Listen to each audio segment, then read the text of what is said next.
You'd mentioned the fatigue, and from my personal journey, like I went through kidney failure and had a kidney Oh transplant, and so gosh. that was a sort of a rough stretch for me. Yeah. But then that process changed me in a way. So like the person I am now, the things that I like about myself now, I don't see a path that would have got me there except through the suffering.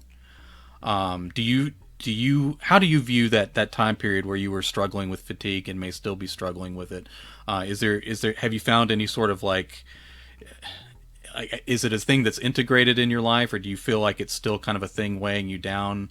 Like how does that fit into your path, do you think? I think it's the thing that brought me to Buddhism. So Right. therefore, in Buddhism, we talk about good fortune, because I've got so much from this practice personally, from the people in our sort of community of my Buddhists sort of locally and wherever I've lived. So sometimes the thing that makes you suffer, well, and not to diminish that suffering at all, Yeah. because obviously people have all kinds of problems, but it can become your treasure because it can be the thing that makes you seek what makes seeks you you seek solutions, you grow, whether you're doing that through religion or personal development or going to the gym to get better, whatever it is. That makes you grow as a person. So for me, I mean, when I started to chant, our Buddhist practice is very much around very sort of daily things. I was a trainee accountant and I needed to get through 3 years of exams without losing my marbles like I nearly Yeah. did as a student. Right. And really that's what I chanted about for the first 3 years. We in our practice, we very much talk about actual proof. Does it work for you in your life?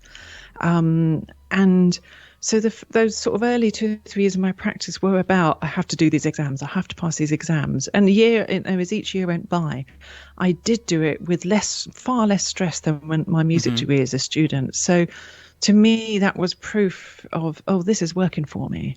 And I think over time, your sort of reach and what you see broadens, because in our practice we talk about practicing for ourselves and others. So it's not one or the other. It's not just a self practice. It's not a selfless practice where you're just doing it for the good of society and other people. It's in balance. And Mm. so yeah, that it was a gift in a way, because that brought me to it, and now it has supported me all through my life.